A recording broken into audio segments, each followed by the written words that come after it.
Helwani gave us a breakdown. Let's just read it. JDM is the new king. Is Islam next? Weird question since that's already been announced. But this is what Ariel says.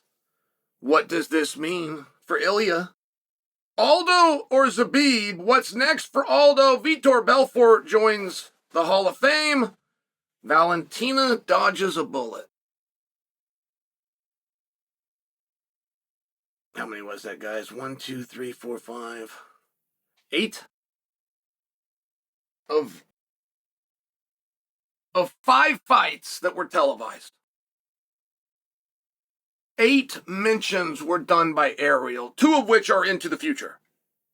Right? Like, what's up with Islam? What's it mean for Ilya? Like, they weren't even there that night, but Ariel found 5 things from 5 fights that were there, 2 things from fights that were not there at all, and then mentioned Valentina dodged a bullet. And I think Ariel did it just right. That is your least interesting topic. It wasn't interesting going into the fight. It's not interesting coming out of the fight. We have no idea where to go from here. And you must understand, I feel that if Valentina came here right now, she would scold me. She'd say, Chael, you said some things over the years, and you're a real jerk. And I don't actually like that. I really do admire Valentina, and I come from a good place. But I can't get you to believe in my good place, one of interest, unless I can get you to understand the reality of where we are. Valentina has achieved more than any champion, not just female guys. People love to do that and they put it into a class or they put it at weight 125. No. Take those, take gender out. Take weight classes out. Valentina has achieved things that no other fighter has done, just opportunity-wise. Just how many main events, how many world championships, how many 5-round contests.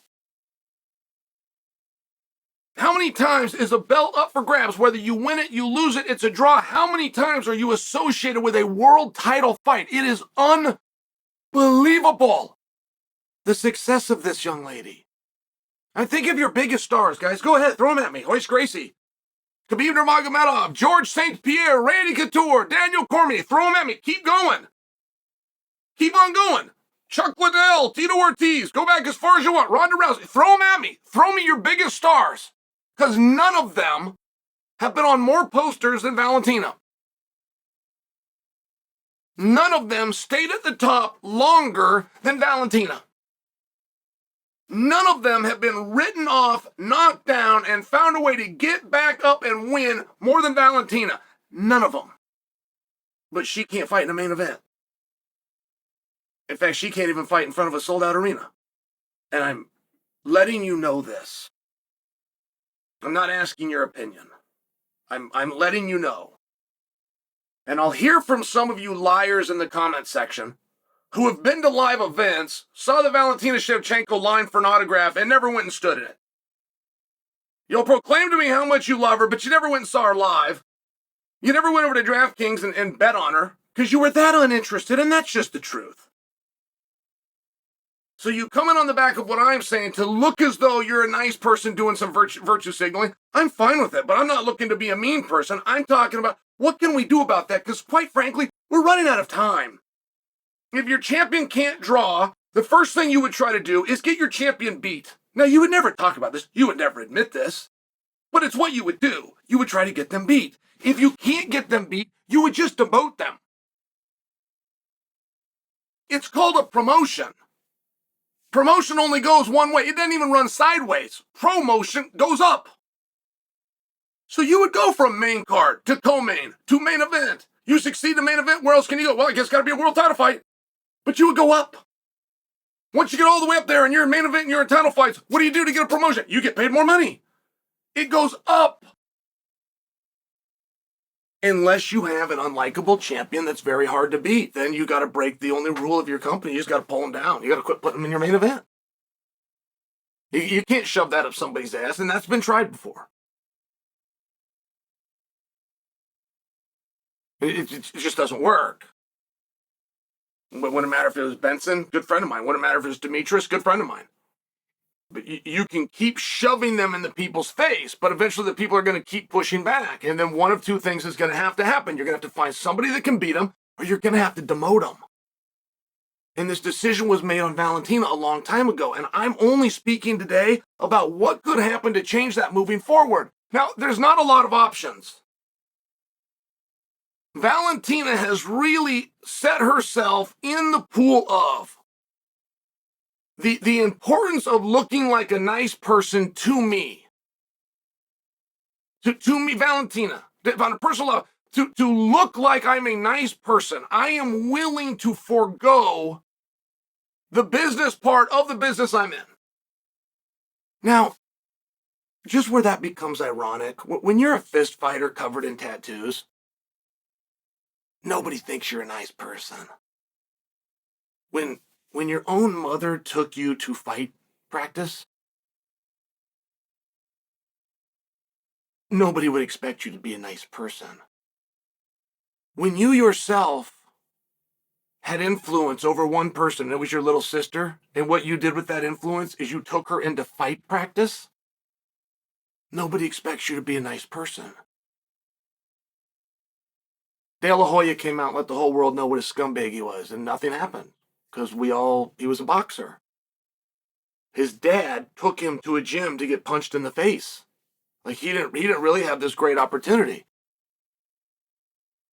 The same thing happened with Shevchenko to two different sisters. Like there's nothing about this story where we stand back and make believe, wow, what a bunch of nice girls. What a lovely thing that the mother did. I wonder if she punched the daughters in the mouth herself. I wonder if the sisters punched each other in the mouth. Wow, what a bunch of nice girls. That's so cute. Girls will be girls. Like, is that... Nobody thinks that. It's ridiculous.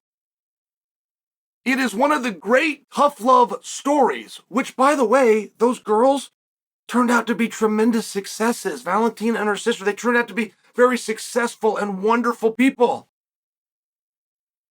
But they can still tell the story of how they got there. Valentina's first day coaching the Ultimate Fighter, first day where she doesn't get to act because she's not that good of an actress, so you put a camera on her and the real her comes out. The first day, she forbids a team of athletes, adult athletes, from drinking water. I'm not certain that's not a crime. That has been tested. That was tested on a coach in Alabama whose football player died because he didn't let him get water. And that coach did time. I'm only sharing for you. If that's your move to stop a grown adult from getting water, you are a dick. And it turns out in the fight business, we can make money with dicks. So what do you want to do with Valentina? You're not going to get her to turn. She had her opportunity to go heel, and she didn't do it. She complained about decisions. She complained about locations. She defended people that should not have been defended.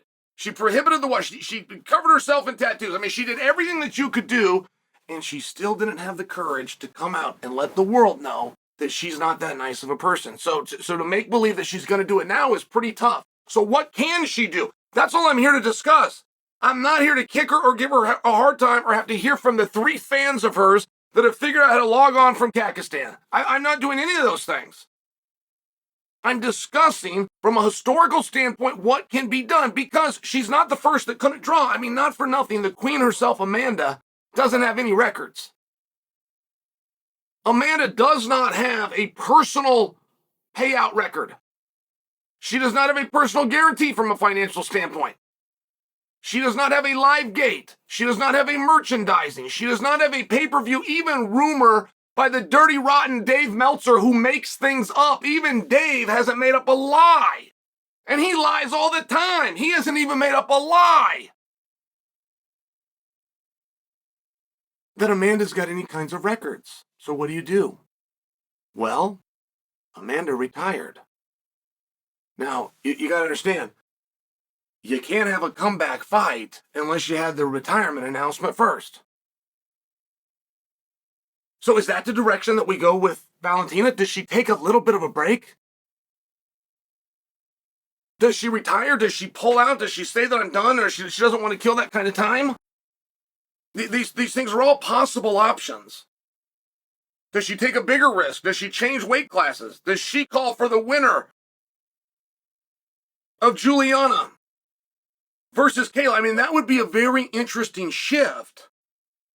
If you understood that Amanda's not coming back, if you understood that is wrestling, that's pro wrestling, that's not real, that's just headlines, then you would also understand that the desire for a meaningful world champion that could push Kayla or beat Juliana is wildly in demand, which is where Valentina would offer her services at 135 if she wanted to make money. Now, I'm just discussing possible different ways to get her in the headlines because Ariel Helwani has already put her at number 8. She went from co-main event, defending a world title where she was an underdog, to the 8th story of the day. 2 stories, athletes that weren't even there in Ilya and Islam. That's embarrassing. That's embarrassing. But where would you put her? There's nobody that you want to see her fight. I'm aware of that. Do you even have a suggestion of who she should fight? And the answer is no. If she retired, you could get a headline. When she comes back, you could get a headline. Something tells me they wouldn't be great, but they wouldn't be number 8 for the day. And if she wasn't a Sandhagen and she knew what was going on in the sport around her, she'd have the sense that God gave Geeth to know Amanda's not coming back. So start chirping at Amanda for headlines same way Amanda is getting headlines by feinting a return. There's a pool. You must be in it. She's not. She's not coming back.